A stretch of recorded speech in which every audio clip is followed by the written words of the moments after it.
it's a tremendous personal pleasure for me, a youngster of 30 years in masonry. My name is Jack Kelly, by the way, to interview the only minister of the Lord who has ever served as a grandmaster of masons of the Most Worshipful Grand Lodge of Texas. Robert the Bruce Brannon, the famous Scot of Texas. Bruce, I know that anyone looking at your lifetime and at your history as an individual has got to wonder, number one, of course, whatever caused you, a minister of the faith, to become a Mason, because some people wonder why ministers would become Masons. But more importantly, as a young minister coming into Masonry, what inspired you to really work in Masonry? But let's start with first things first. As a young man, how old were you when you decided to enter the ministry? Brother Kelly, it's difficult for me to say because my mother said I lined up my little toys and preached to them when I was a teeny brat. I moved from that, of course, as most people did. And after serving in World War I in the Navy as a seaman, came home like most kids did. I wanted to make money. And trained to be a cotton buyer, in which you could make good money in those days. But I was never happy. And I guess I was about nearly 20 years old. I was sitting in my home church, and my pastor spoke on that great text from Isaiah, "Who will go for us?" It broke me down. Then's when I made my decision. That's a tremendous decision to make for a young man. Not yet reached your majority. Oh, no. Yes. What was your next step then? Well, I had 4 years of college ahead of me. I think you realize that it's not done for any other purpose than to prepare a man to properly work out the scripture more than anything else that he's going to teach. I had to go 4 years to college and get a bachelor's degree. Then I had 3 years in a theological seminary where I was going through the learning of the history of religion, learning the history of the church, learning theology, studying more Greek and Hebrew and all that sort of thing. So I was facing a minimum of 7 years after I made that decision. I understand that you had a very singular distinction in that seminary, to have been ordained before you actually graduated from seminary. It's a very rare thing in my church. They wait until the man has completed his education. But there was a need for an ordained minister up in the north end of a presbytery, then called Brazos Presbytery, around Hearn and all those Caldwell and those areas. The churches were supplied by students for the ministry. They were not permitted to baptize babies or adults. They were not permitted to serve the Lord's Supper and things of that nature. And the old superintendent of education in those days was not a well man. And he wanted an assistant, as he called it, up in that area of the presbytery. And I was serving the church in Calvert. And by invitation, and I was surprised when the president of my theological seminary there in Austin was glad to let me go. It was something that didn't usually happen. I went to Houston, I thought, just to visit the presbytery. And the next morning, after the presbytery was opened and after the little preliminaries were out of the way, the minutes of the day before were read and adopted and that sort of thing, this dear old doctor got up and he said, "I need help. And I move you that the presbytery now examine candidate Bruce Brannon for ordination under the extraordinary clause." That presbyteries had privilege to do that for a man who doesn't have these educational qualifications. Well, they did. And so I assisted. When one of my fellow students needed to baptize a baby or something, he'd come preach for me, and I'd go preach for him, baptize the baby.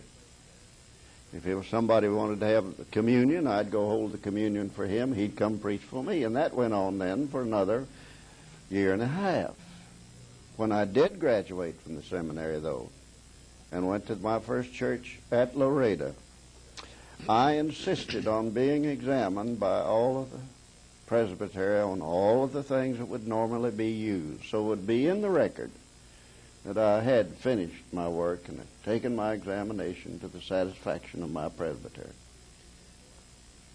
It's my understanding that it was while you were still really in seminary and a young minister, undergraduate really, That's minister, at Hearn, or at Calvert, or at Calvert, just north of Hearn, a few miles, that you decided to become a Mason. My dad was a Mason. I guess the greatest person ever in my life. I wanted to do everything he did. And then, Jack, I guess I'm cut out of a different piece of cloth.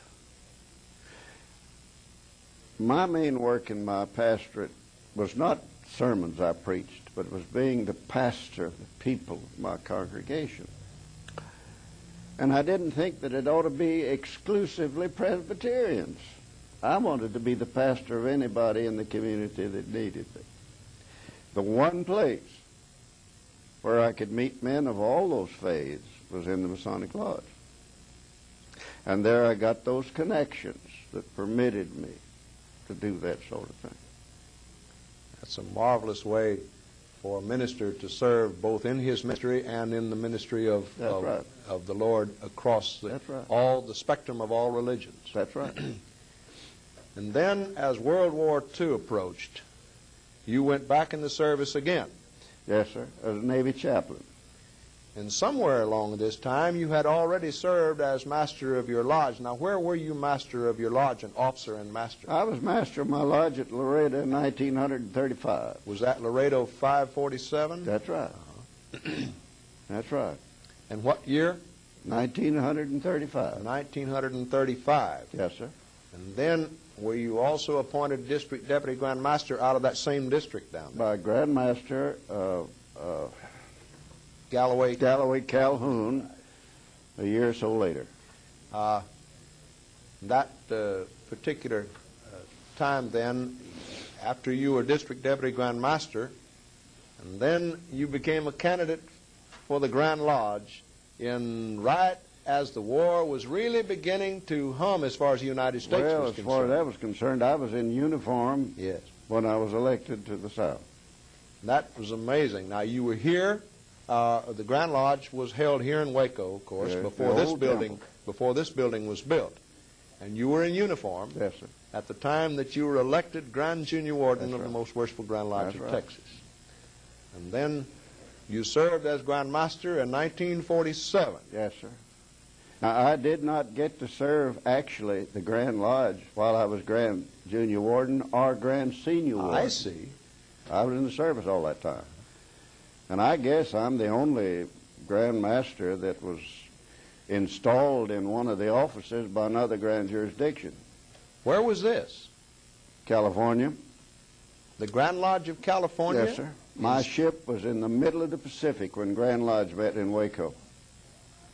And they voted to move me up, as we usually do. And Brother Joel P. Lightfoot was the one who said, well, how are we going to install Bruce? And this Grand Secretary of the Grand Lodge of California was invited here to be the speaker to this Grand Lodge at that time. And he says, well, I can't tell you what he's doing. I know. And when he'll be in San Francisco. But if you'll pass a resolution, when he does come in, we'll install him. They did. Now, this was as at what office? Grand Senior Warden. As Grand Senior Warden, That's you were right. installed by the Grand Lodge of California. That's right. Now, did the Grand Master of California install you? The whole body was there. I've never seen anything like it. That was when later Chief Justice Earl Warren was governor. He was a past Grand Master. He was president. They were all there, the whole Grand Lodge. And you were installed as Grand Senior Warden. That That's must have right. been a tremendous thrill. It was. What was your rank in the Navy at the time? At that time, I was still just a senior lieutenant. Senior Lieutenant. Now, you were a chaplain? Oh, yeah. Navy chaplain. That's right. And on what type of ships? Well, my actual service really was just on one I ship. It was on one of the big converted liners, a troop transport. Carried many hundreds of men. I served at a base in New London, Connecticut before that. Then, later, in the Russell Islands in the South Pacific, and wound up my duty in New Caledonia. That must have been fantastic, though, to come back in to San Francisco. Now, had you been apprised by someone that you would be installed into office? No, but I was wondering what was going to happen. But I'd always go to Brother Wilson's office, his Grand Secretary, a gracious person, because my wife knew that if she wanted to get something to me, maybe that a censor didn't read or something, she'd send it to Brother Wilson. And I'd go get it just as soon as the ship landed. That's fantastic. That's when I found out. You've absolutely got so many unusual experiences, it's hard to really understand how to begin and how to end. Brother Kelly, somebody asked me not long ago, I think it was, they had a party in the lodge on my 81st birthday, would you like to do it over again? I said, no, I couldn't crowd it all in. And then, as Deputy Grandmaster, you were installed back here in Waco. That's right. And by that time, you were out of the service? That's right. I see. Well, actually, I was back in inactive status. You see, my commission was in the Naval Reserve of many years before World War II. Right. And then in 1947, in December, Yes, sir. you became, what was your number? Do you recall what the Grand Lodge's number was? No. 1947, though. Yeah. As Grand Master, what was your greatest thrill?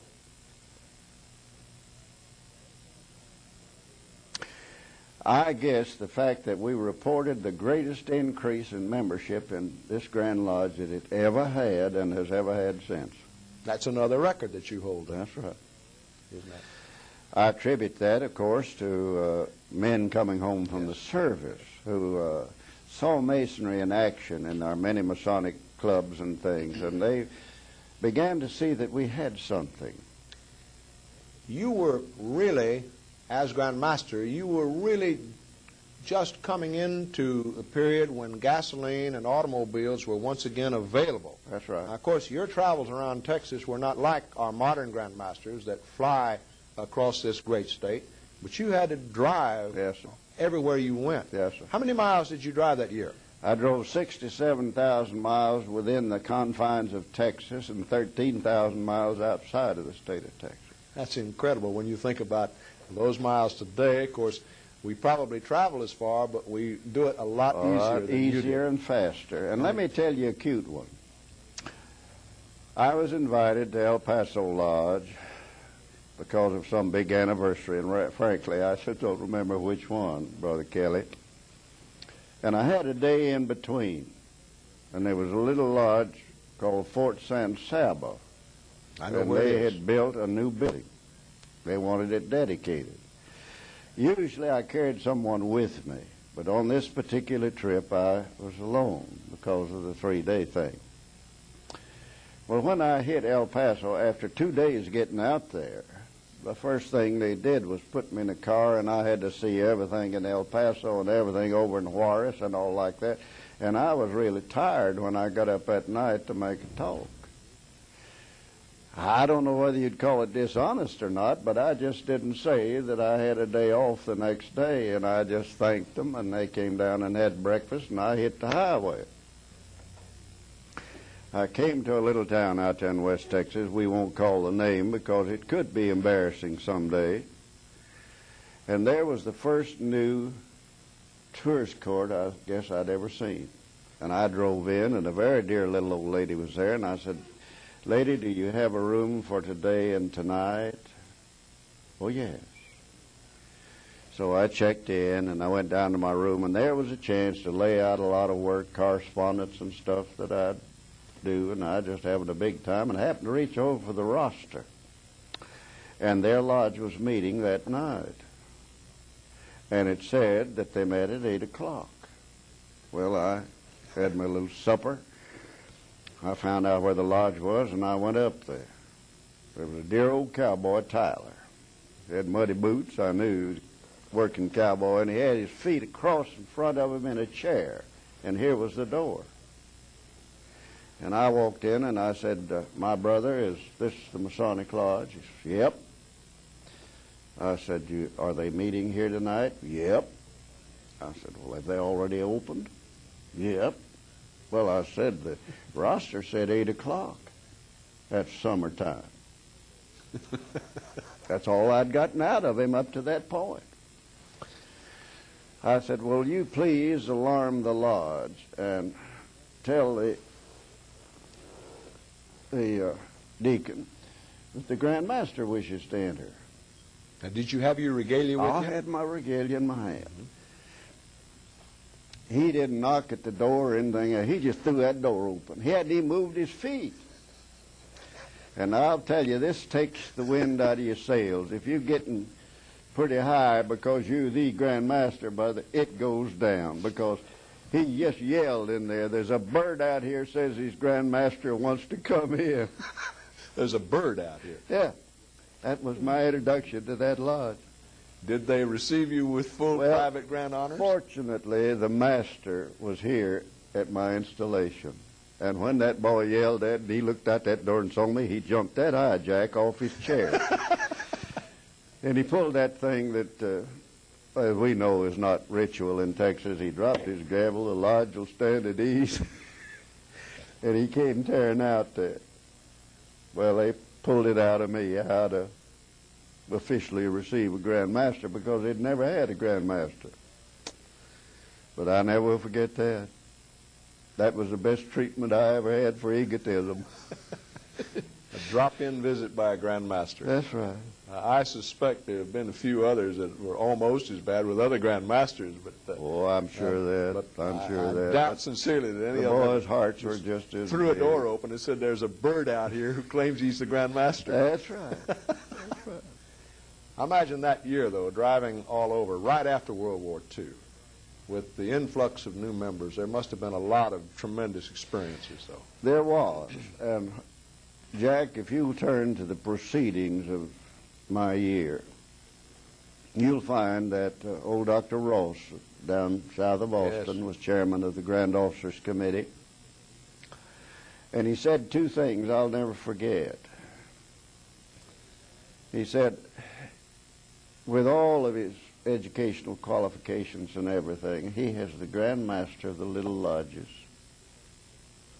He's gone to more little lodges this year than anyone else. And I did every time I had a chance. I went. Lodges that had never had a grand officer, except maybe a district deputy. Yeah. And the other thing was, he said, wherever he goes, he's not right worshipful. He's just Brother Bruce. That's the greatest compliment you can receive. That's really. right. Yeah. Now, as a past grandmaster, you moved into a field that I know that was intriguing to you, fraternal relations. Yes, sir.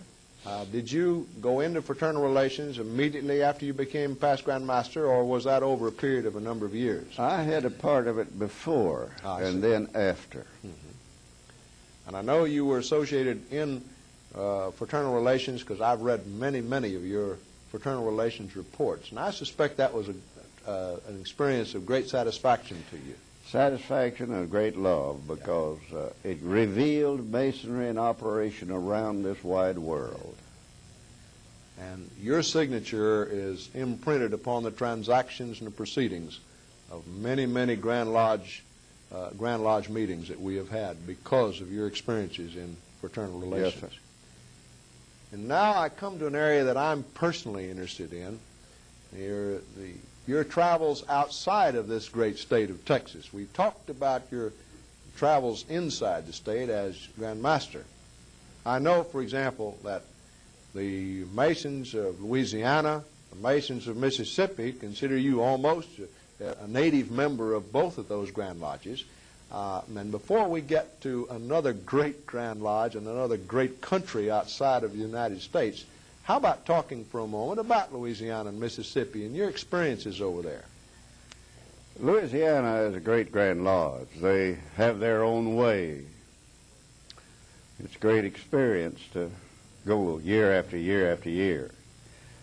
And frankly, I look forward to those 2 annual visits because it's almost like a family reunion. How many years have you been attending those Grand Lodges? Oh, well over 20 years, 25, 6, something like that. And all in sequence, too. I think there's been maybe one skip, but something like that, no more than that. And to go to Mississippi, brother, is an experience.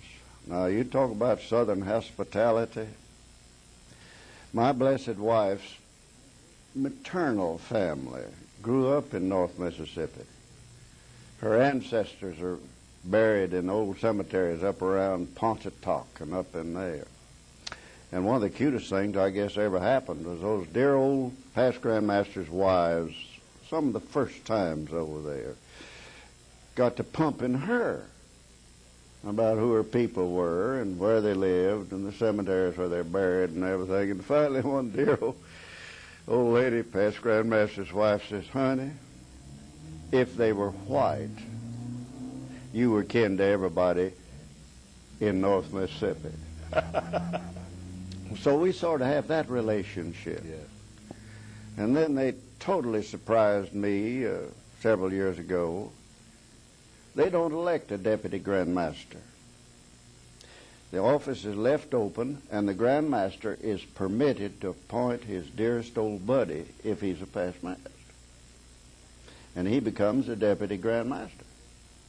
And occasionally, some 3 or 4 times in the passage of history, the grandmasters died and the deputy took over, just like one in our Grand Lodge. Now, that deputy grandmaster, though, doesn't normally, is not normally elevated to the No, office he's of not Grand elected. Master. That's it. I think the Grand Lodge of Iowa has a similar. Well, anyhow, Mississippi has in their law, their code, that any Mississippi master mason, for good and sufficient reasons, and by unanimous consent of the body, may be named an honorary past Grand Master.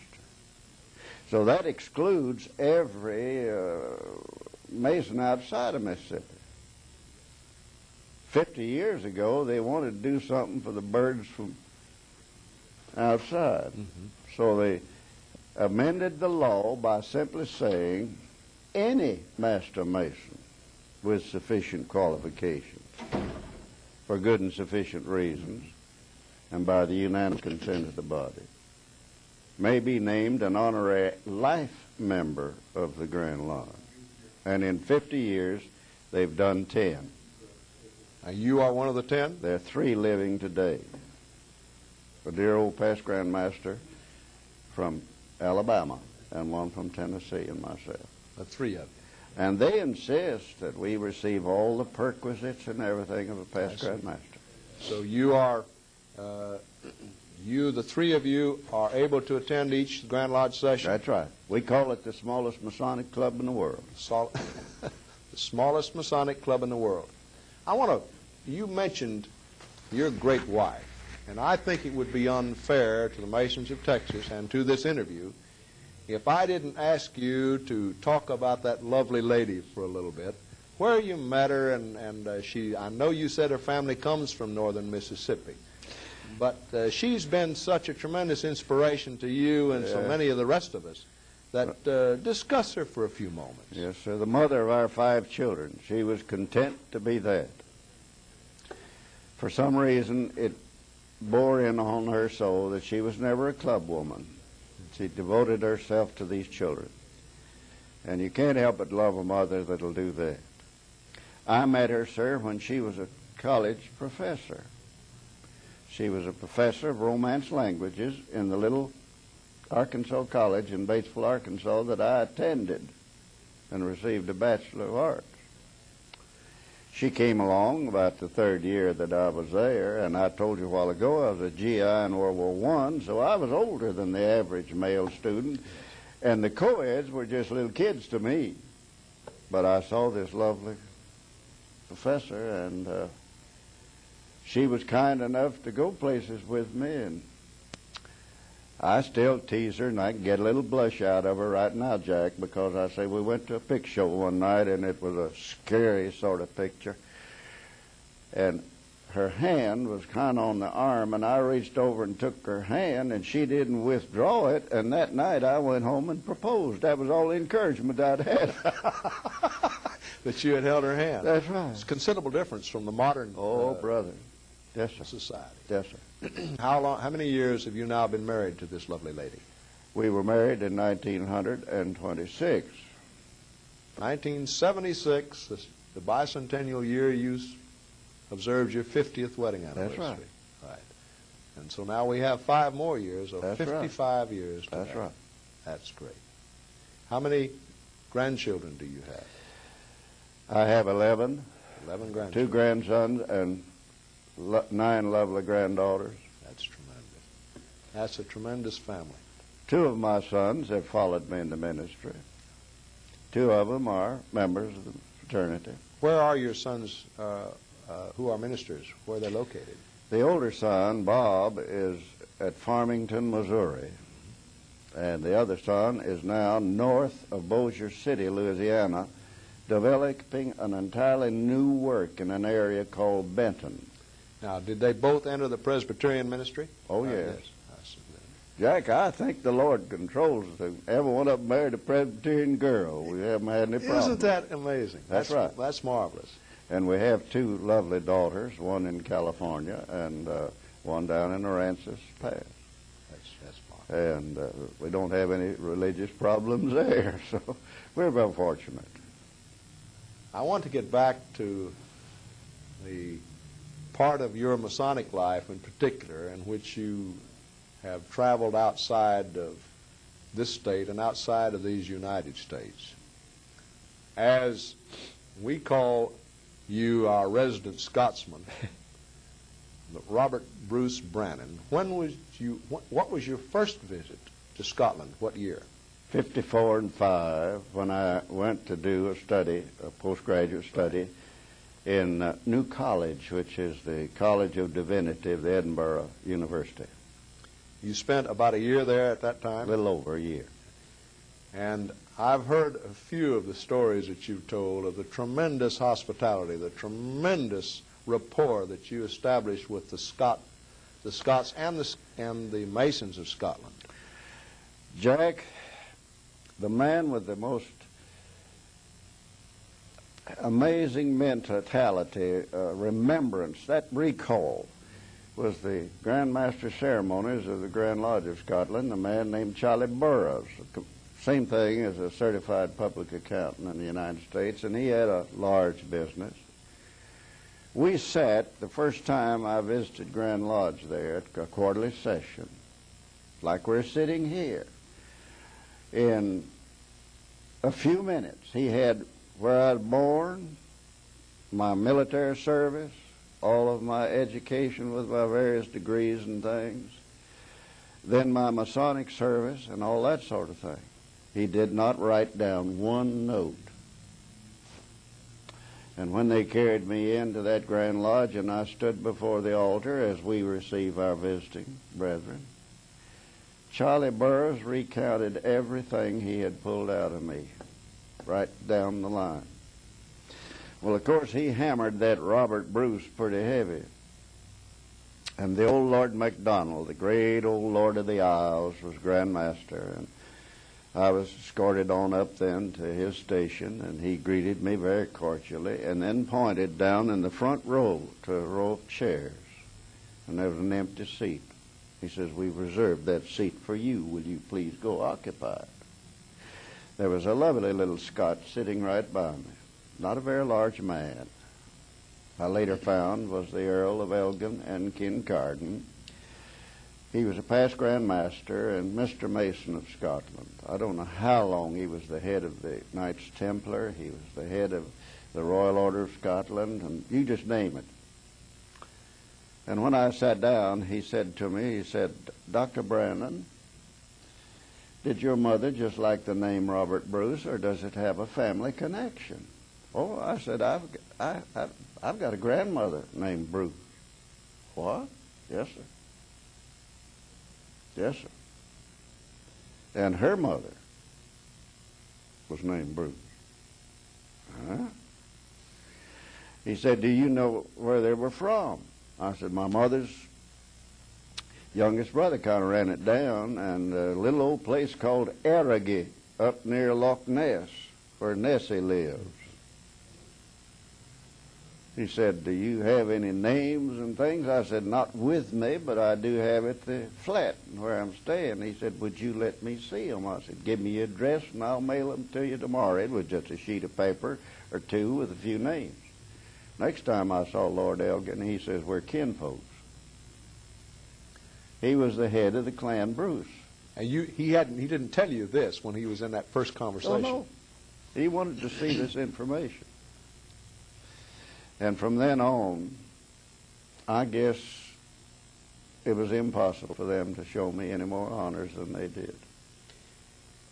There's 2 or 3 experiences that you had over there that I'd like to have you mention. One, the Texas Freemason of a number of years ago had a picture of you and a group of Scottish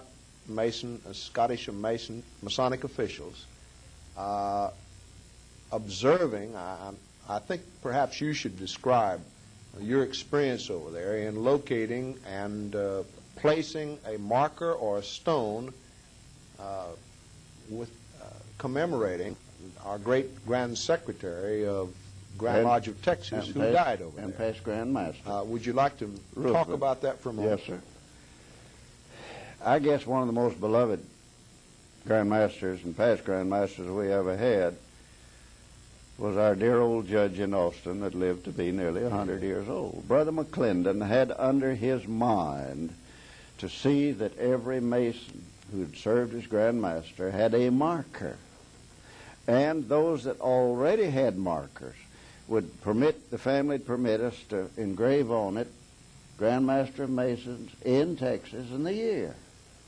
Well, here was Brother Ruthven, who was a Scot, who had gone to Scotland to visit some family after a passage of many years, and was on his way back to the United States when he got to Glasgow, where he was taking a ship, and it was one of those periods of plagues, and he got the plague and was died and buried.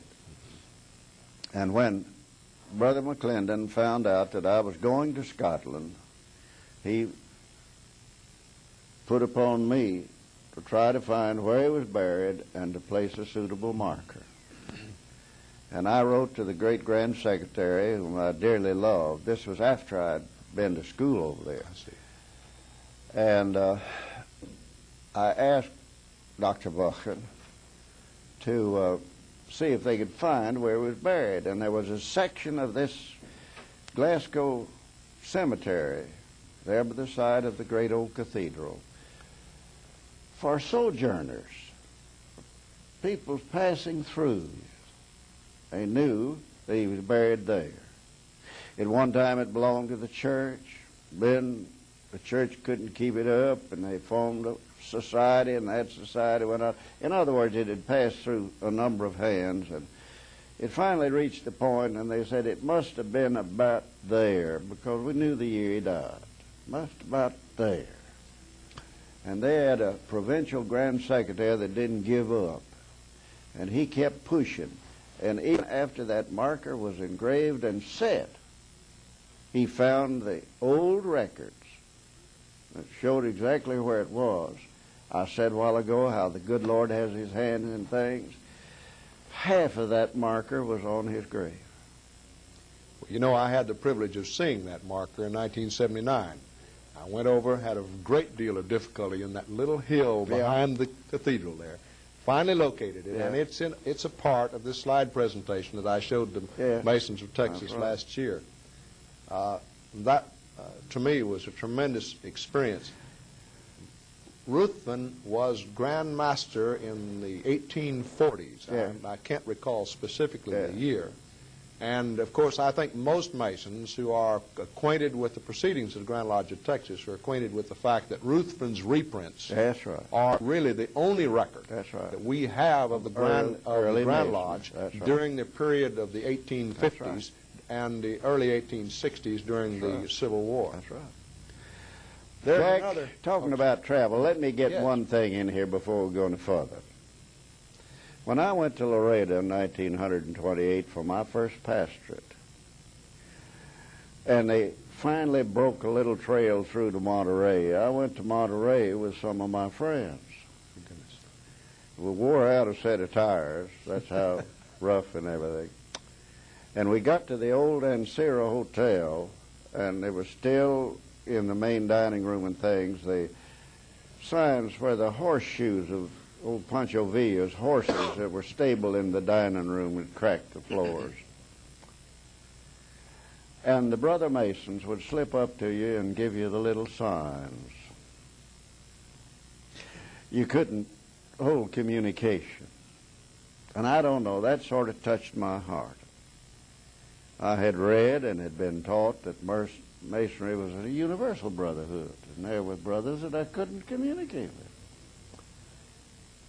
I had no dream of ever being Grandmaster Masons in Texas at that time, Brother Kelly. I was along 29, 30. And I somehow took a vow that if the good Lord ever gave me an opportunity, I'd try to do something about that. So, working through a great past Grandmaster of one of the Grand Lodges in Mexico, and also the great York Grand Lodge, some of the past Yes. Grandmasters, we held a conference in Monterey where 7 Grandmasters, Grand Secretaries, and Committee Chairman of Fraternal Relations met. We met for about 2 or 3 days. That must have been another first for you. We had 63 Masons and their wives. That's a big crowd. And we left Laredo in a caravan. The consul at Laredo was a Mason in Saltillo. Of course, we couldn't communicate, but he was a very dear friend. And he got me to get all the names of those going and the numbers of their automobile motors and all that sort of mess. I wish you could have seen the red book that he had. We didn't have to have those car permits. We didn't have to have those tarjetas, as they call them, Yeah. for immigration. It was all in this book. All in it. And it's the only book I ever had that was sealed up in red tape. And I want you to know that the Mexican government had a major in the Army sitting there waiting for us when we came across the bridge at Laredo. They waved us through customs. Not a single car was checked. He escorted us into Monterey. You've never seen anything like it. And we just had one ball, one party right after the other, and we straightened out a few things. I'd like to say this. I don't think this would be wrong on tape. They didn't use the Bible. They thought it was the book of another church that fought Masonry. They didn't realize that there was a Douay version in Spanish, which is the version of the Roman Church, nor the King James Bible were entirely different. I was sort of prepared for this thing.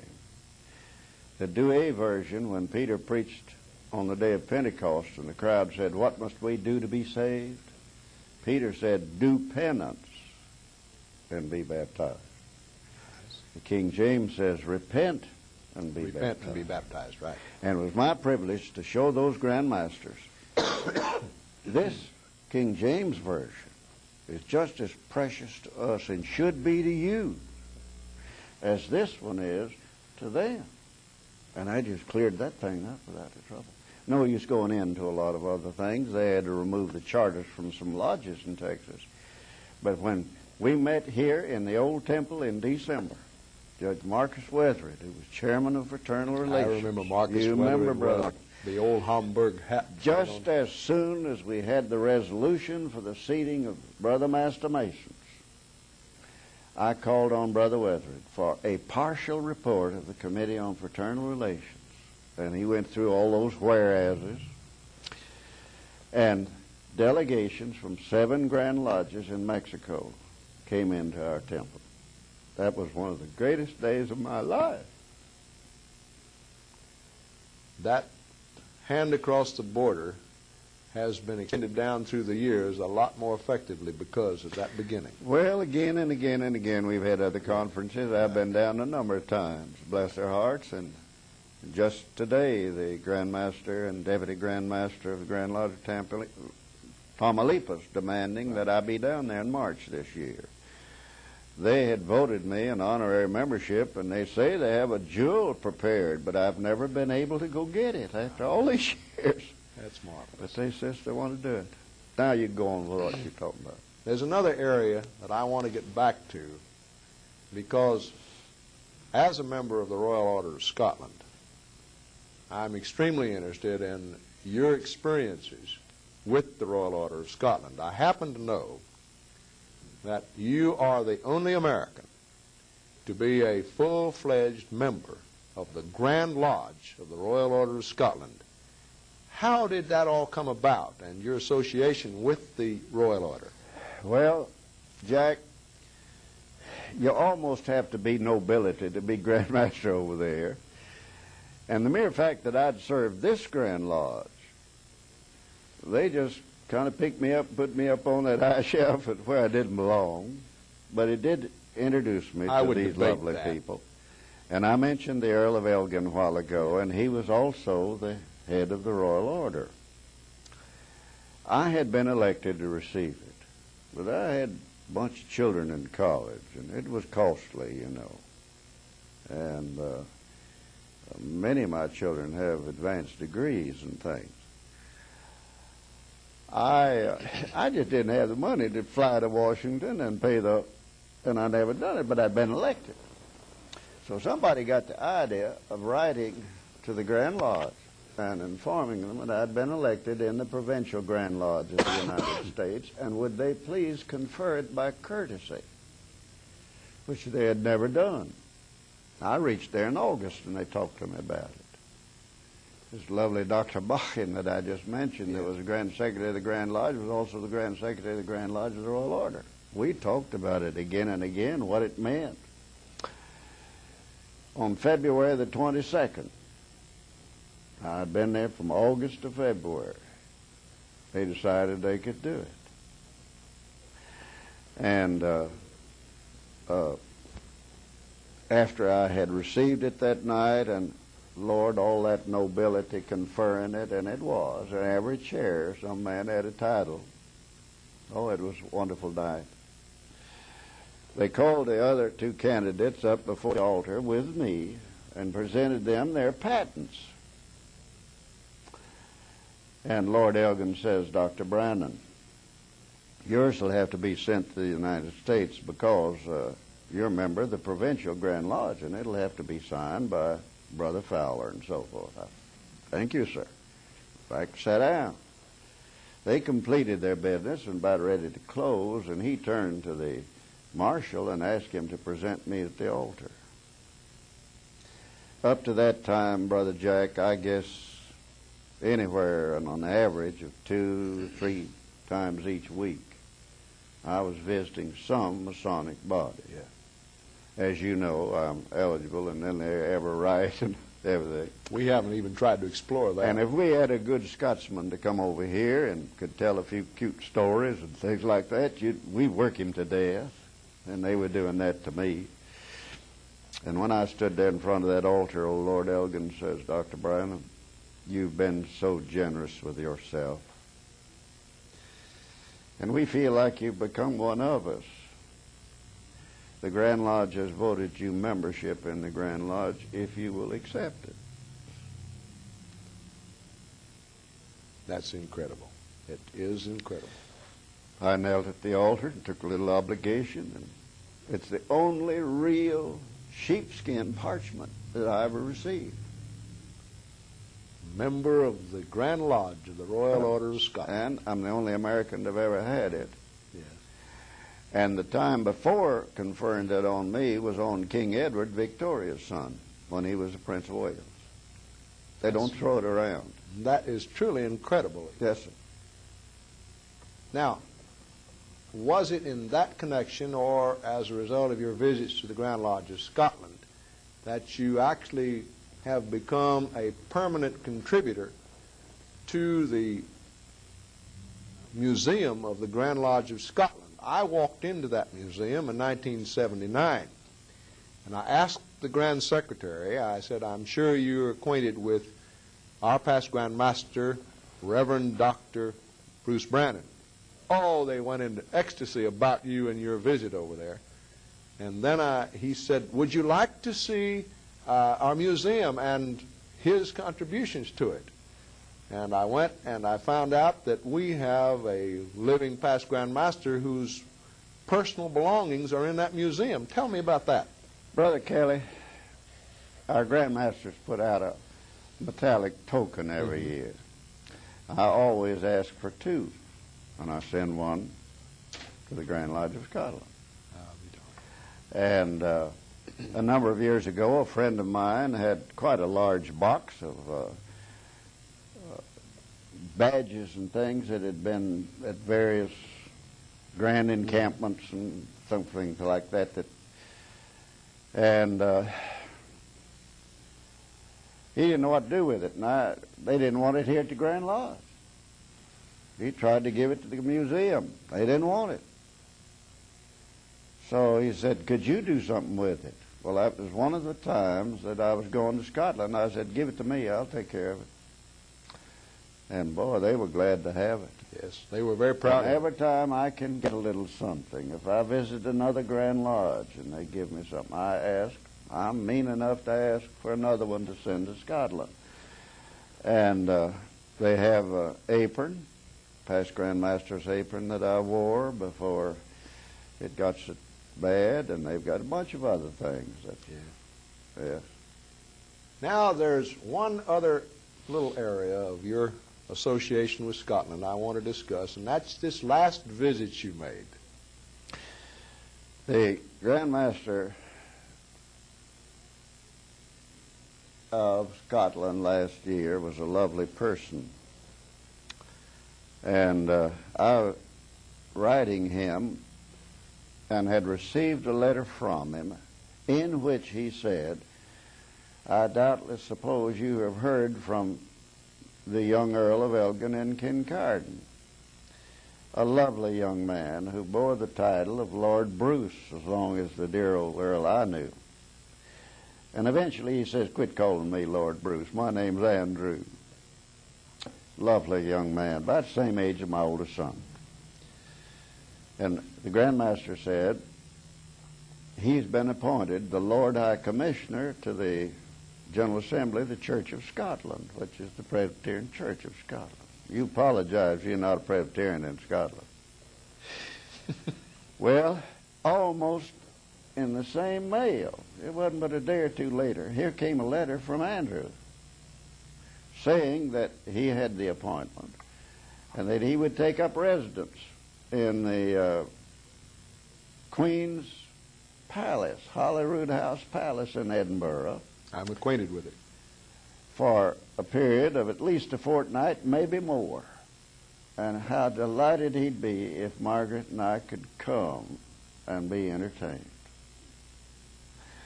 I wish you could have seen Margaret's face when she read that letter. She simply said to me, can we?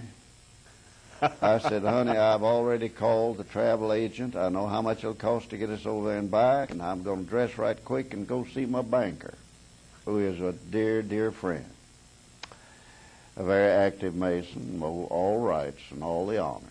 And I showed him the letter. He looked across his desk. He says, you going, ain't you? I said, that's why we're here. And we figured out how I could get the money.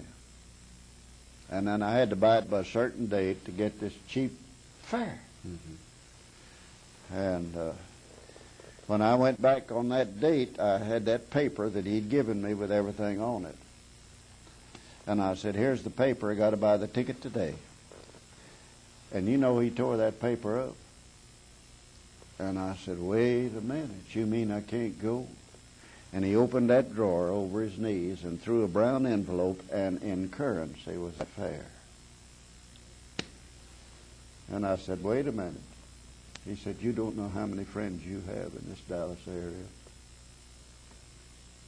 I was hoping you'd mention that. And Margaret got to sleep in the Queen's beds and eat off the Queen's china and dry her hands on the Queen's linen, and just one of the greatest things that happened to the two of us. That must have been a tremendous experience. I think he wants us to cut off. Are we going to need to reduce this? Okay, we've got about 5 minutes left, Bruce, before we're going to have to end this interview. I could sit here and talk to you until the